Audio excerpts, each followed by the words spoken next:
Terima kasih Anda masih bersama kami di Indonesia Bicara dan pemirsa kita lanjutkan dialog kita mengenai klaster baru pasca demo. Sudah ada dua narasumber yang bergabung bersama kita malam ini. Ada Dr. Joni Wahyudi, Ketua Gugus Kuratif COVID-19 Jawa Timur. Selamat malam Dr. Joni. Selamat malam. Dan juga sudah bergabung bersama kita Pak Windu Purnomo, epidemiolog dari Universitas Airlangga. Selamat malam Pak Windu. Selamat malam Mas Wilson. Baik, saya ke Dr. Joni terlebih dahulu. Dok, kemarin ada demo unjuk rasa terhadap Undang-Undang Cipta Kerja. Sudah adakah data mengenai ada berapa orang yang positif setelah demo ini, Dok? Iya, jadi pada saat demo itu kan memang kawan-kawan dari kepolisian sedang melakukan screening ya, melakukan screening, kemudian melakukan rapid test dan swab. Data pasti terus berjalan, tapi yang masuk ke kami tidak terlalu banyak. Kemudian, halo? Iya, silakan dilanjutkan, Dok. Kemudian hari ini juga penambahan case juga tidak terlalu banyak seperti biasanya, tidak ada lonjakan yang signifikan. Saya tidak tahu nanti 1-2 minggu ke depan. Tapi nampaknya rumah sakit juga tidak terlalu ramai seperti pada bulan-bulan Juni. Saya berharap demo kemarin tidak terlalu meningkatkan case ya. Moga-moga tidak ada demo lagi. Baik, tapi apa antisipasi dari Satgas COVID Jawa Timur agar tidak ada klaster baru dan juga penanganannya nanti ke depannya jika ada lonjakan juga bisa lebih bagus seperti itu, Dok? Ya, jadi untuk minggu ini kami mengevaluasi BOR kita di seluruh Jawa Timur itu masih standar di bawah 60%. Ini juga membuat kita tidak terlalu khawatir, tapi sebetulnya ketersediaan rumah sakit ini juga jangan terus rumah sakit kita masih tersedia tempat tidur, tidak demikian ya. Rumah sakit darurat kita juga kurang lebih hanya terisi sekitar 50%.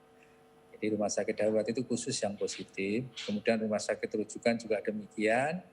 BOR secara umum berkisar antara 30-40%. Jadi untuk ketersediaan tempat untuk pasien-pasien yang harus dirawat kita di Jawa Timur alhamdulillah tidak terlalu mengkhawatirkan. Cuma ya kalau bisa BOR yang ada ini ya jangan terus BOR-nya aman terus kita aman, tidak. Jadi ya harus kita terus-menerus memberikan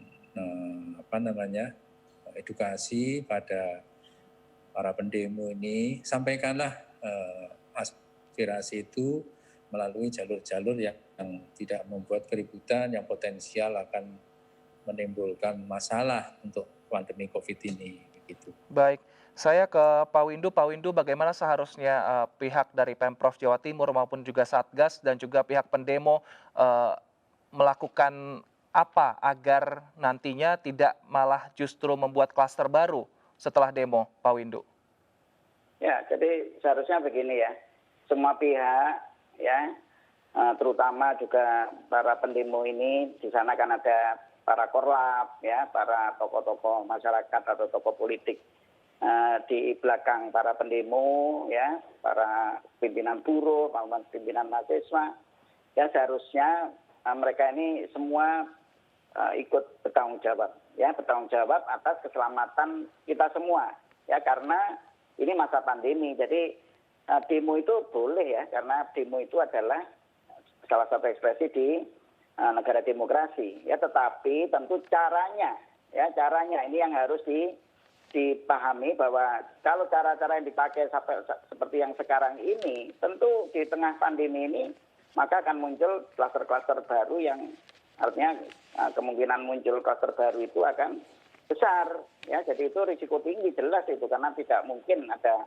demo yang bisa menjaga jarak seperti itu ya. Jadi kerumunan terjadi. Demikian pula nanti para aparat keamanan pun dalam menahan terobosan para pendemo ini, mereka juga akan rapat juga ya. Jadi nanti juga akan terjadi klaster-klaster yang mungkin terjadi pada para aparat keamanan. Nah, jadi hendaknya semua ini mau untuk mengganti pola demo ya. Jadi atau model demo ini hendaklah dicari yang tepat ya, bukan seperti yang sekarang ini. Itu nanti setelah setelah pandemi oke lah, nanti kembali lagi seperti sekarang pengerahan massa. Sekarang tidak waktunya pengerahan massa.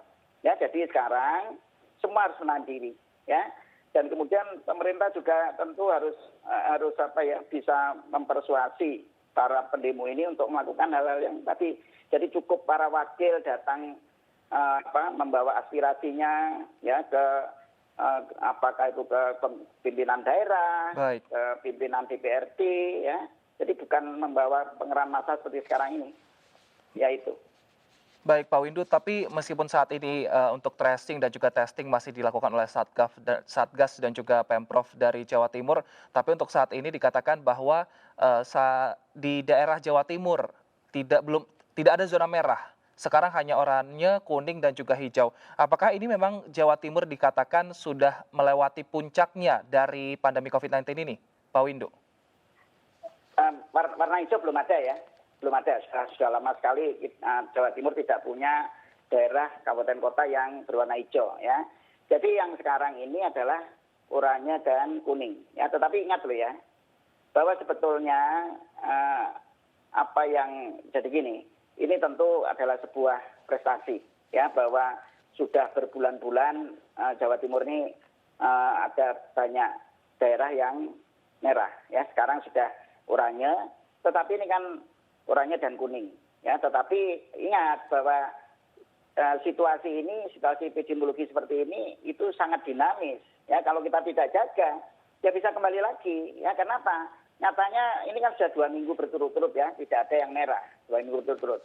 Nah tetapi ini ada penambahan dari kuning ya. Jadi kuningnya berubah ya. Jadi yang tadinya 10, jadi yang minggu lalu 10, sekarang minggu ini sudah menjadi 5. Lainnya naik ke oranye, artinya kan memburuk sebetulnya dalam 2 minggu ini. Memburuknya tidak sampai merah, tetapi dari kuning ke oranye. Dan itu harus diwaspadai, jangan sampai nanti kembali ke merah. Baik. Ya, ada yang kembali ke merah. Nah, jadi kita harus mempertahankan ini. Jadi Jawa Timur harus mempertahankan ini. Jadi baik masyarakatnya, terutama pemerintah daerah. Yeah. Baik, Dr. Joni, apa yang dilakukan Satgas agar wilayah di Jawa Timur ini tidak kembali merah, Dr. Joni?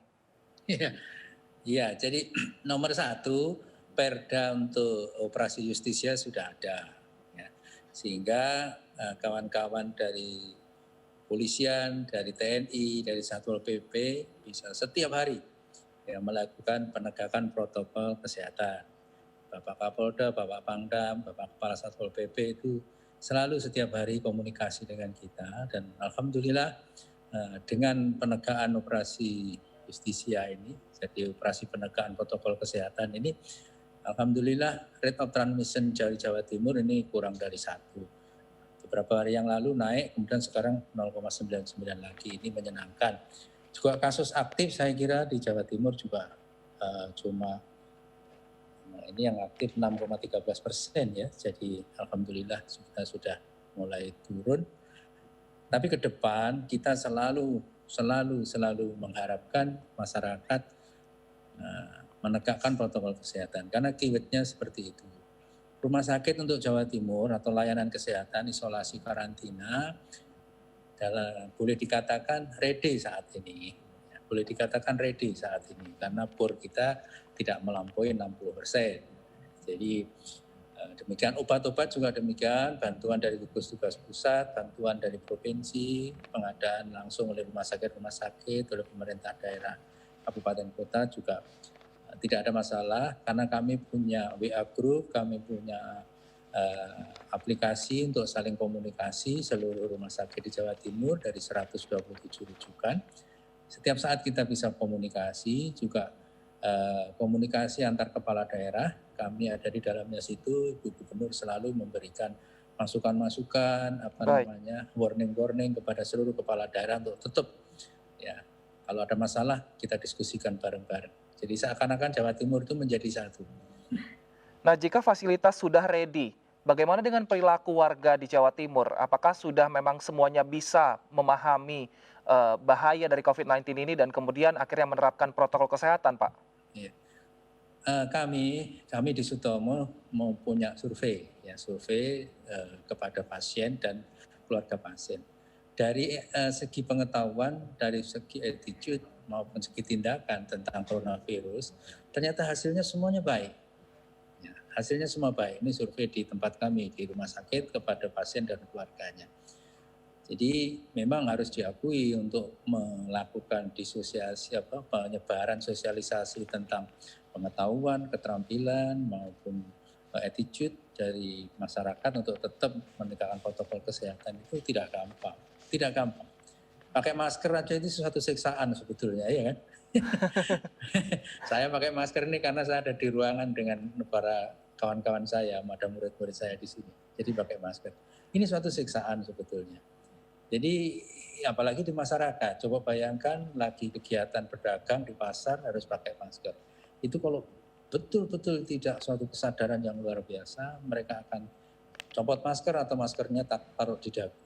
Oleh karena itulah terus-menerus operasi justisia diingatkan oleh kawan-kawan Satpol PP, diingatkan oleh kawan-kawan polisi, tentara. Saya melihat siang, pagi, malam juga kami ketemu dengan mereka. Kawan-kawan terus memberikan laporan juga kepada Ibu Gubernur, kepada kepala daerah masing-masing, karena kami bisa melihat laporan mereka, laporan justisia, untuk Baik. Baik, Pak Windu. menegakkan protokol kesehatan. Pak Windu, jika aturan dan juga perilaku masyarakat di Jawa Timur saat ini terus seperti ini, seberapa optimis wilayah Jawa Timur akan menyentuh zona hijau? Ya gini ya, jadi tentu saya tidak terlalu optimistik secepat itu ya ke hijau ya, tetapi paling tidak kita bergerak menuju ke sana ya, dan itu kita harus sabar ya, kita harus sabar. Artinya sekarang seperti sekarang ya, ini kan situasi oranye yang tidak ada lagi merah ya, ini kan sesungguhnya juga belum menggambarkan realitas sesungguhnya ya. Kenapa? Karena testing di Jawa Timur itu masih 67% dari yang batas minimum yang diharuskan oleh, yang ditetapkan sebagai standar oleh WHO ya. Jadi masih 67% ya dari 400.000 secara kumulatif yang seharusnya dilakukan. Ya, jadi artinya kita juga harus waspada. Ada daerah-daerah yang mungkin testingnya masih kecil ya, dan saya juga curiga ada beberapa yang misalnya kuning, jangan ini kuning ini betul-betul kuning atau sebetulnya belum kuning gitu ya, tetapi karena testingnya yang tidak cukup ya, sehingga dia kelihatan seperti kuning gitu ya. Jadi artinya jangan sampai kita seperti buah delima ya, delima itu kan oranye di luar tetapi dalamnya merah ya, jadi jangan sampai seperti itu, atau kuning juga dalamnya merah. Nah, jadi hendaknya yang dilakukan oleh pemerintah daerah seperti yang sampaikan oleh Pak Joni juga, terus harus melakukan testing yang masif sampai batas minimum tercapai. Ya, kita masih kurang 30 sekian persen. Nah, itu harus dikejar.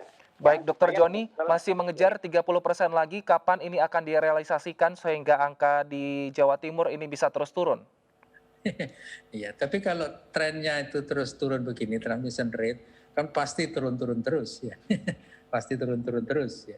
Berarti optimis kapan menyentuh zona hijau? Bulan apa? Apakah akhir tahun atau awal tahun depan, Dr. Joni? Jadi sebetulnya untuk memasang target itu susah ya. Saya bersama Dr. Windu kan juga satu tim. Dulu kami memprediksi bulan Juli itu puncaknya, ternyata juga meleset. Bulan Agustus juga demikian. Bahkan kawan-kawan epidemiolog dari luar negeri pun juga tidak ada yang tepat ya. Itu semuanya berpulang kepada perilaku kita semuanya. Tapi yang jelas kalau sudah hampir 3 minggu, hampir 1 bulan ini transmission rate-nya rata-rata kurang dari 1 ya, insya Allah kita akan pelan-pelan turun. Ini secara pribadi saya memprediksi ya akhir tahun ini kira-kira moga-moga bisa hijau. Baik, semoga dengan perilaku yang taat akan protokol kesehatan, Jawa Timur khususnya bisa menyentuh zona hijau di akhir tahun ini untuk pandemi COVID-19. Ini Terima kasih. pendapat pribadi ya, jangan Siap, itu harapan kita bersama tentunya, Dokter.